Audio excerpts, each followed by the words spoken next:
Hello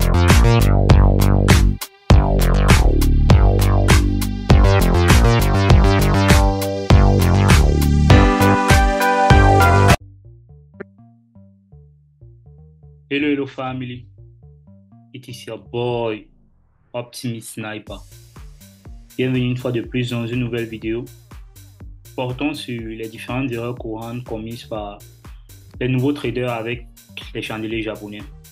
Ok, maintenant que vous avez eu à apprendre les différents types de chandeliers japonais, comment utiliser ces différents types de chandeliers japonais et comment ces différents types de chandeliers japonais peuvent vous servir pour prendre des décisions dans le trading.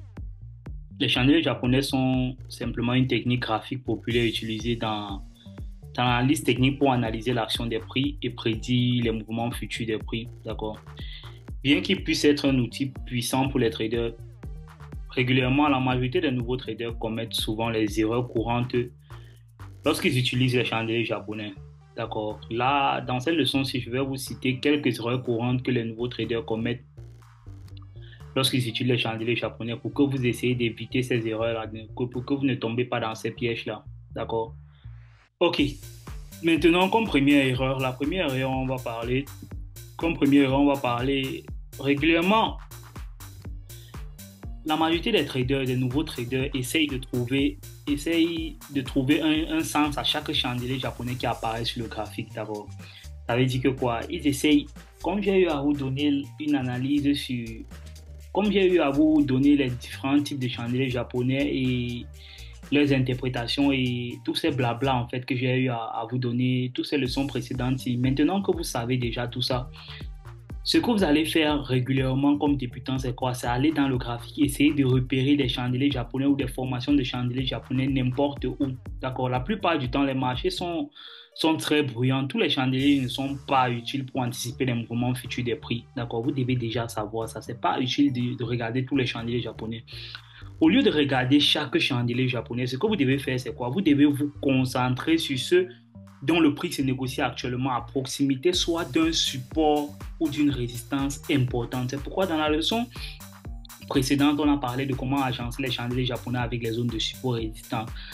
Tant que le prix n'est pas encore dans une zone de support ou de résistance qui est solide en fait, pas en fonction du time frame que vous tradez, d'accord, une zone de support et résistance solide, tant que le prix n'est pas dans cette zone-là, ça ne sert à rien d'analyser les chandeliers japonais, d'accord, ça sert carrément à rien parce que le prix est soit en train d'aller dans une zone de support ou soit en train d'aller dans une zone de résistance. Entre ces deux zones-là, le prix va être en train de faire du n'importe quoi, d'accord. Vous n'allez pas être en train de vouloir regarder le comportement des chandeliers japonais n'importe où, d'accord. C'est pas important. Identifiez d'abord où vous pensez que le prix va aller, en fait, d'accord, où vous pensez qu'il y a une zone de support ou une zone de résistance. Et puis, à ce moment-là, lorsque le prix va arriver dans cette zone-là, vous allez rechercher ces modèles de chandeliers japonais que j'ai eu à vous énumérer, d'accord.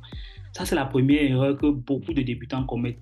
Après avoir appris les chandeliers japonais, ils se mettent à aller n'importe où et chercher comment ils peuvent avoir une formation d'un chandelier japonais n'importe où. Non, c'est pas comme ça. Dans le trading, on ne fait pas n'importe quoi, n'importe comment, à n'importe quel moment. D'accord? Tout est circonscrit. D'accord? On essaye d'avancer progressivement pour pouvoir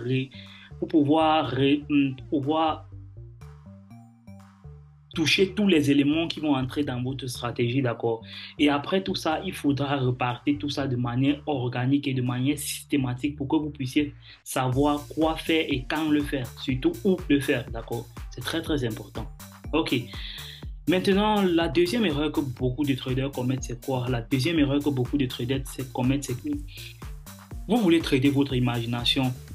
D'accord? Votre imagination est trop forte, ça veut dire votre imagination va toujours vous laisser penser que tel mouvement va se passer ou tel mouvement va se passer par la suite, ou le prix va monter ou le prix va descendre, d'accord.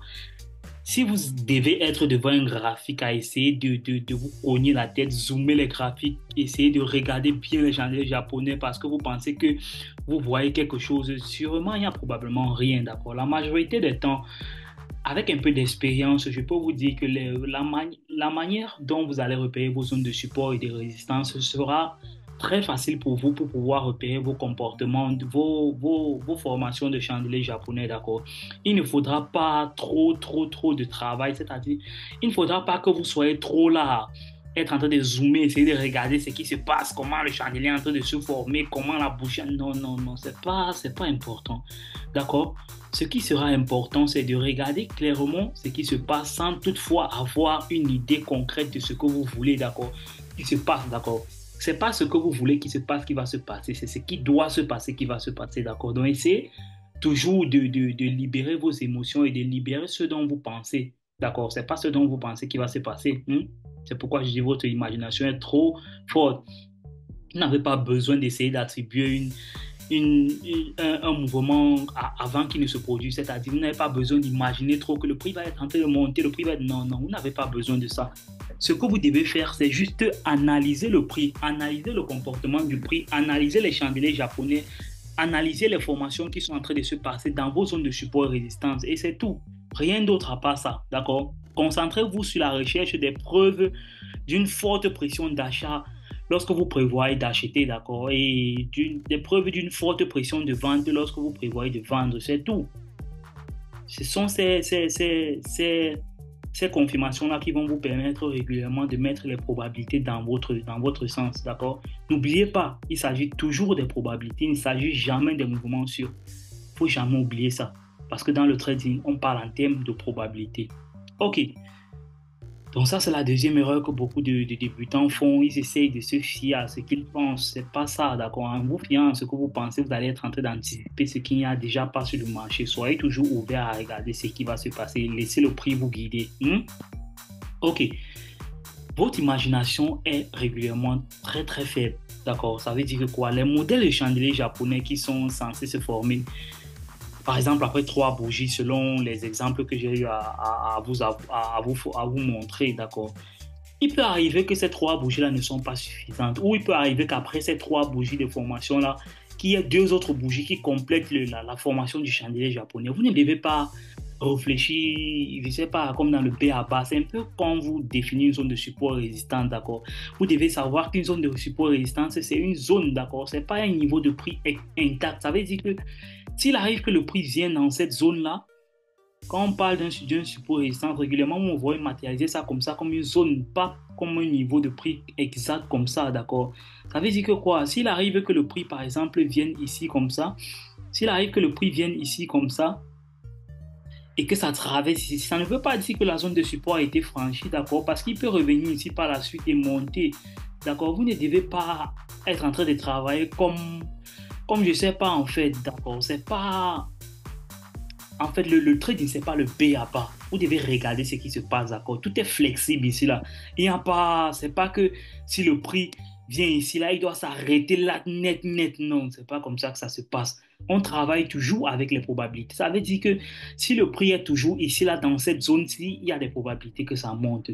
Maintenant, on voit le prix être en train de s'éloigner de cette zone-ci rapidement, comme ça, là. Là, c'est autre chose. D'accord? OK. Donc, c'était pour vous dire que s'il arrive que, par exemple, vos modèles de chandelier japonais a trois confirmations, si vous voyez 3 confirmations et que vous n'êtes pas rassuré et que les 2 prochaines bougies vous confirment encore la même chose des 3 confirmations, ça veut tout simplement dire que vous devez être flexible à savoir que, OK, même si les 3 bougies de formation n'ont pas été parfaites et que les 2 autres bougies me confirment que le prix va être en train de monter, vous pouvez vous lancer, d'accord? Ce n'est pas parce qu'un modèle a 3 chandeliers japonais que le 4e chandelier japonais, s'il confirme, ça veut dire que c'est invalide. Non, c'est pas ça. La signification la signification reste la même en fait. Il est important de comprendre l'action derrière les prix, d'accord, derrière le modèle de chandelier japonais, que de simplement mémoriser la forme standard du chandelier japonais. Vous devez comprendre réellement ce qui se passe, d'accord. Vous devez comprendre le price action, comment le prix est en train de se comporter. Pas juste vous limiter votre pensée à la formation des chandeliers japonais. Non, c'est pas ça. Déjà que les chandeliers japonais ne sont pas suffisants pour vous aider à trader, d'accord. Là, ce n'est que un élément dans tout le puzzle, d'accord. Il y a plusieurs pièces à réunir pour pouvoir avoir de bons signaux, d'accord.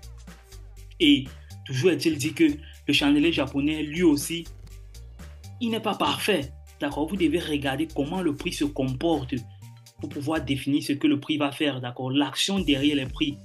Pas vous concentrer uniquement sur le modèle de chandelier japonais formé standard, que si vous ne voyez pas comment il se forme net comme ça veut dire non, non, c'est pas comme ça. Essayez d'avoir vous-même vos confirmations, d'accord, proprement dit. Ok, ça c'est l'erreur que beaucoup de débutants font. Ils cherchent à voir le B à bas, c'est-à-dire net, net, comme on a dit là.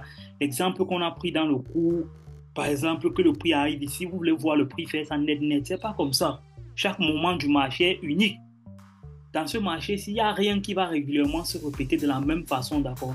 Mais régulièrement, il y a des similitudes.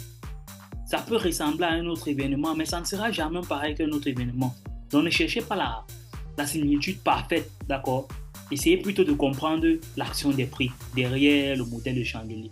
Ok. Maintenant, comme quatrième erreur, si vous vous concentrez constamment sur des périodes de temps les plus courtes, d'accord, dans le trading, c'est-à-dire les 15 minutes, 5 minutes, 1 minute, comme les graphiques, comme tous ces petits graphiques-là, sans prendre un peu de recul et essayer d'avoir une vue d'ensemble du mouvement, vos transactions auront tendance à être prises juste à la hâte comme ça, d'accord? C'est pourquoi régulièrement, essayez de ne pas trop restreindre votre champ de vision. Ne restez pas juste dans ces petits time frames, d'accord? 15 minutes, 5 minutes, 1 minute, non. Essayez d'avoir la grande vision des choses parce que régulièrement, ceux qui contrôlent ce marché-ci ne traitent pas le 15 minutes ou le 5 minutes. Régulièrement, ils ont des objectifs à long terme et qui parlent du long terme parlent d'un time frame un peu plus grand. Ça veut dire que vous pouvez avoir l'habitude de regarder comment le prix se comporte en daily time frame, d'accord? Aller dans un graphique de jour, d'accord? Vous allez par exemple dans un graphique de jour et regarder la tendance qui se passe en journée, d'accord? Parce que la tendance de journée peut être haussière, mais la tendance du 15 minutes ou du 5 minutes est baissière. Et vous vous endettez à prendre des ordres baissiers là-bas en petit time frame, ne sachant pas que la grande tendance est haussière et que vous allez prendre un stop loss très rapidement. Et lorsque vous allez prendre un stop loss, vous allez continuer à vouloir essayer de vendre, pourtant la tendance n'est pas déjà en votre faveur. Donc, essayez de ne pas limiter, essayez de ne pas vous restreindre au petit time frame, essayez d'élargir votre vision, d'accord? C'est très très important, surtout pour les débutants. Beaucoup de débutants font ça, vous vous limitez à regarder les petits time frames, non. N'oubliez pas toujours d'avoir la grande vision du marché. Ok, ça c'est une erreur que les débutants commettent. Et la cinquième erreur que nous allons voir, et cinquième et dernière erreur que je peux vous énumérer, avec le temps, on va avoir d'autres erreurs, mais pour le moment, je vais vous donner ces 5 erreurs, d'accord? La cinquième erreur que beaucoup de débutants font, c'est quoi? Vous devez savoir que certains modèles de chandelier japonais sont considérés comme autoconfirmants. Ça veut dire, une fois que le modèle de chandelier japonais est formé, il a déjà donné cette confirmation-là, d'accord? Ça veut dire, il a déjà donné la confirmation haussière ou baissière, d'accord? Mais beaucoup d'autres formations de chandelier japonais ne le sont pas. Ça veut dire que quoi? Assurez-vous toujours d'attendre que le chandelier se ferme et soit complètement formé avant d'agir sur un modèle. Vous n'allez pas voir que le chandelier est encore en train de se former. Par exemple, un chandelier de 15 minutes, vous avez vu, il a dégagé carrément, il est carrément haussier, d'accord, mais le chandelier est encore ouvert, il est à sa 5e minute de formation, il y a encore carrément 10 minutes avant qu'il ne clôture. Vous commencez déjà à vous exciter, à vouloir acheter parce que vous avez vu une longue bougie haussière. Non, attendez toujours que le chandelier japonais ferme parce que vous pouvez le voir dégager comme ça là et par la suite il ferme avec une très longue mèche, d'accord? Regardez ce chandelier japonais ici. Imaginez-vous qu'il y avait quelqu'un qui était en train de vouloir vendre ici là. Le chandelier japonais à un moment ici, il était tout rouge jusqu'ici en bas, d'accord? Mais regardez comment toute la mèche qu'il a laissée, il est venu clôturer loin ici en haut. Déjà cette mèche, à cette clôture, cette mèche peut déjà vous indiquer qu'on est carrément en train de rejeter le prix et que par la suite il peut avoir un mouvement haussier qui s'est effectivement matérialisé. Mais imaginez-vous être en train de vouloir prendre une décision avec cette bougie-ci. À ce moment, si vous l'étiez loin ici, ça veut dire que vous allez sûrement être en train de vous exciter et peut-être même, pourquoi pas être en train de vendre ici, là.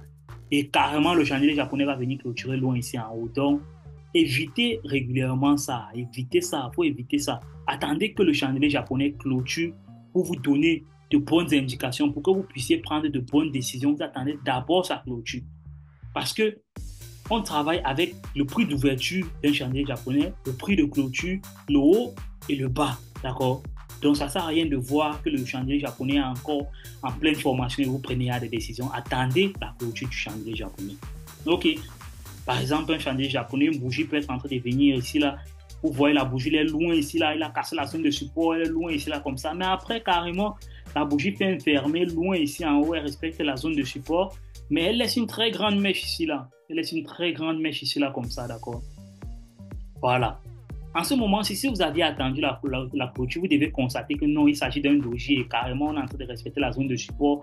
Et il y a carrément une bonne mèche qui donne une indication que les acheteurs ne veulent pas voir le prix aller plus bas, d'accord? Donc, voir une bougie par la suite, par exemple, être haussière comme ça, là, peut vous donner de bonnes confirmations. Mais imaginez-vous qu'une fois que la bougie était encore loin ici en bas comme ça et qu'elle était bien rouge comme ça, là, vous vous précipitez à vouloir vendre le marché, vous vendez le marché quelque part loin ici en bas et le prix revient carrément au stop loss parce que vous avez placé votre stop loss ici en haut. C'est d'abord désavantageux pour vous parce qu'il va vous donner un très grand stop loss et tout ça et blablabla, bla, bla, bla, tout ça. C'est pas bon. Donc attendez toujours la clôture de la bougie. Ok. Assurez-vous toujours d'attendre que le chandelier japonais se ferme avant de complètement former ou agir ou donner la confirmation pour un modèle, d'accord. Attendez toujours la bonne confirmation, que le prix évolue dans la direction que vous attendez. N'essayez pas toujours d'avoir le bas du prix, d'accord. C'est pas important. Vous allez comprendre que par la suite, quand vous allez avoir un peu d'expérience, vous allez comprendre que c'est pas important de savoir, de prendre le bas du mouvement. Non, surtout pas. C'est pas important. Tout ce que vous avez besoin de savoir, c'est où est-ce que le prix va aller, d'accord, pour pouvoir capturer le nécessaire, que le petit nombre de pips qui se trouve entre cette distance-là et où le prix va se tourner, où le prix va aller, c'est tout. Vous n'avez pas besoin d'avoir le plus bas. Donc, attendez toujours que le prix vous confirme la direction, qu'il évolue déjà dans votre direction et que pourquoi pas qu'il commence à former même un order flow. D'accord? OK. Par exemple, si vous voyez un fonds de price action haussier, par exemple, il est plus prudent d'attendre et de s'assurer que le chandelier japonais, après la formation du modèle chandelier japonais, qu'il y ait au moins une bougie qui clôture haussier après la formation de cette bougie baissière, là, qu'il y ait au moins une bougie qui vienne comme ça, qui dégage, qui monte une bonne amplitude haussière, d'accord, et que vous essayez de regarder, par exemple, si vous êtes en 15 minutes, vous essayez de regarder un order flow en 5 minutes ou en 1 minute qui a été formé et voir comment vous pouvez vous positionner. D'accord, c'est très clair comme ça. Donc, voilà les 5 types d'erreurs que les débutants réellement commettent lorsque vous approchez le trading avec les chandeliers japonais. Donc, il faut être très, très, très attentif par rapport à ces erreurs-là, essayer d'éviter ces erreurs-là, d'accord? Et toujours vous dire que les chandeliers japonais, ce ne sont que des éléments de votre stratégie, d'accord? Il y aura beaucoup d'autres choses qui vont venir après ça, d'accord? Que vous allez ajouter à ça. Aujourd'hui, moi, à mon niveau, je ne traite carrément pas avec les chandeliers japonais. Quand je dis carrément pas, ça veut dire que ma décision ne vient pas des chandeliers japonais, mais je me sers des chandeliers japonais pour confirmer le price action, d'accord, dans la zone que j'attends, pour confirmer comment le prix est en train de réagir dans une zone, d'accord. C'est ce à quoi moi je me sers. Regardez, par exemple, j'ai repéré quelque chose ici sur USD4, par exemple. Vous allez voir ça, si ce price action n'a pas déjà été violé. Voilà, regardez ça, regardez ce rang, regardez carrément cette zone-ci. Vous voyez que carrément là, on est dans une zone de support et résistance que le prix est en train de se matérialiser depuis là, d'accord. Le prix est carrément dans cette zone-ci qui est comme la zone de support et carrément dans cette zone-ci qui est comme la zone de résistance, d'accord. Carrément dans cette zone-ci qui est comme la zone de résistance, d'accord. Maintenant, essayez de regarder si vous pensiez que cette zone-ci, par exemple, que c'était un niveau de support net et que le prix vient clôturer loin ici en bas, d'accord. Directement, vous dites que okay, la zone de support a été violée, il faut que je celle regarder le dégagement aussi, d'accord. Par la suite, encore, même chose, vous voyez par exemple, je ne sais pas trop, vous allez repérer une zone de résistance quelque part ici et que le prix vient de clôturer ici en haut comme ça, là, vous dites non, la zone de résistance a été violée, il faut que je baille et regarder le mouvement qui s'est passé par la suite. Donc, attendez surtout le feedback du prix, d'accord, arrivez dans votre zone, attendez que le prix vous donne un feedback de ce qu'il est en train de faire, d'accord, avant de vous matérialiser. Donc, clairement, ça, c'est le genre de price action qu'on appelle un range, d'accord, le prix est carrément dans ce range-ci, carrément dans ce range. Donc, il n'est ni haussier ni baissier régulièrement. Ce genre de price action, il faut faire très attention parce que le prix va être en train de chercher les liquidités haussières et baissières constamment dans ce range. Donc, la meilleure façon pour un débutant de trader ce genre de range, c'est d'attendre la cassure de ce range et le retest, d'accord? De voir une bougie sortir là violemment, aller montrer clairement que elle est haussière, que la tendance est de nouveau haussière ou de nouveau baissière et attendre le pullback et se positionner clairement. C'est tout de simple. D'accord? OK. Je pense que nous évoluons bien dans la formation. Les chandeliers japonais, je pense que vous commencez à les maîtriser, à savoir comment ils se forment, à savoir comment les interpréter, à surtout agencer ces chandeliers japonais avec vos zones de support et de résistance. Déjà, c'est un plaisir pour moi d'être en train d'avancer dans la formation. Ça va prendre un peu de temps, mais c'est le temps nécessaire pour que vous puissiez déjà être en train de vous habituer à vos graphiques, habituer à voir comment le prix se distribue dans le marché, habituer à voir comment les chandeliers japonais se forment et habituer à voir comment les prix réagissent dans une zone de chandeliers japonais, dans une zone de support ou de résistance. OK. Pour ceux qui ont des questions, vous pouvez laisser en commentaire. Et toi, je suis un mentor, Optimus Sniper.